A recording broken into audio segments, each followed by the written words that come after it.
Informal cabinet భేటీలో కొన్ని కీలక నిర్ణయాలు తీసుకుంది తెలంగాణ ప్రభుత్వం. రైతులకు ఈ నెల 30న రైతు భరోసా నిధులు విడుదల చేస్తామని గుడ్ న్యూస్ చెప్పింది. మధ్యలో భారీ బహిరంగ సభ ద్వారా రైతు భరోసా నిధులు విడుదల చేయబోతున్నారు సీఎం రేవంత్ రెడ్డి. ఇకపై డిజిటల్ కేబినెట్ సమావేశాలు జరుగుతాయన్నారు మంత్రి ఉత్తమ్. ఎరువుల కోట ఐఆర్ఎఫ్సి నుంచి మెట్రో నిధుల విడుదల జాప్యంతో ఢిల్లీకి మంత్రుల బృందం వెళుతుందని చెప్పారు.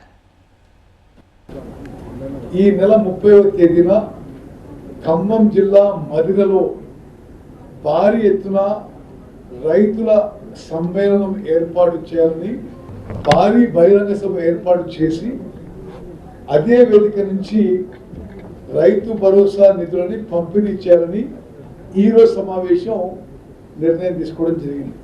రాష్ట్ర ప్రభుత్వం చెల్లించే బోనస్ 7 రకాల సన్నాలకు ఇవ్వాలని ఈరోజు మంత్రుల సమావేశం నిర్ణయం తీసుకుంది. బీపీటీ 5204, ఆర్ఎన్ఆర్ 15048, హెచ్ఎంటీ సోనా, జయ శ్రీరామ్, కేఎన్ఎం 1638, డబ్ల్యూజీఎల్ 44, కేఎన్ఎం 7715 ఈ 7 రకాల సన్నాలకు మరి ఈ వానాకాలం పంటలో బోనస్ ఇవ్వడం జరుగుతుంది. రాష్ట్రంలో పండించిన మొత్తం ధాన్యాన్ని కొనుగోలు చేయాలని కేంద్రానికి డిమాండ్ చేస్తున్నాము. మెట్రో విస్తరణకు అవసరమైన అనుమతులు ఇవ్వాలని కేంద్ర ప్రభుత్వానికి విజ్ఞప్తి చేస్తున్నాం. ఐఆర్ఎఫ్సి నుంచి ఒప్పందం ప్రకారం రావాల్సిన రుణాన్ని వెంటనే మంజూరు చేయించాలని కోరుతున్నాము. కొత్త పథకం రావడంతో అన్ని పథకాలు కోతబడి మరి రాష్ట్ర బడ్జెట్ మీద తీవ్రమైనటువంటి ప్రభావం చూపబోతుంది. కాబట్టి దీన్ని నిరసిస్తూ ఒక లేఖ కూడా రాయాలనుకున్నాం కేంద్రం తీసుకొచ్చేటువంటి ఈ యొక్క జీరామ్జీ పథకం గురించి.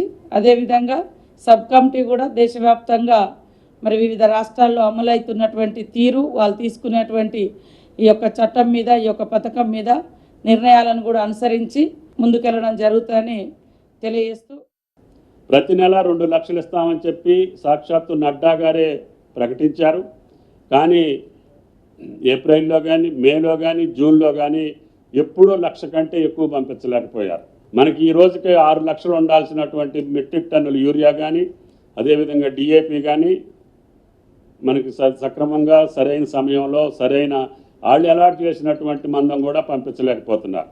ఎరువులకు సంబంధించి కూడా ఏదైతే రామగుండం ఎరువుల ఫ్యాక్టరీ ఉందో దాంట్లో తయారయ్యేటటువంటి ఎరువుల్ని మన స్వరాష్ట్రంలో మన యొక్క ఇన్ఫ్రాస్ట్రక్చర్ తోటి తయారైనటువంటి ఆ ఎరువుల కర్మాగారంలో ఉన్నటువంటి ఎరువుల్ని ఇతర రాష్ట్రాలకు పంపించి మన ఇబ్బంది పెట్టడం సరైన పద్ధతి కాదు. సరైనటువంటి మోతాదులో ఆ ఫ్యాక్టరీ నుంచి ఎరువులు రాకపోతే ఆఖరికి ఆందోళన ద్వారా అయినా సరే, ఉద్యమ రూపంలోనైనా సరే ఆ యొక్క యూరియాని తెలంగాణ రాష్ట్రానికి బదలాయించేటట్టుగా ప్రభుత్వ పరంగా కూడా ఉద్యమం చేపట్టి కేంద్ర ప్రభుత్వం మీద ఒత్తిడి తీసుకొస్తామని చెప్పి విజ్ఞప్తి చేస్తున్నాం.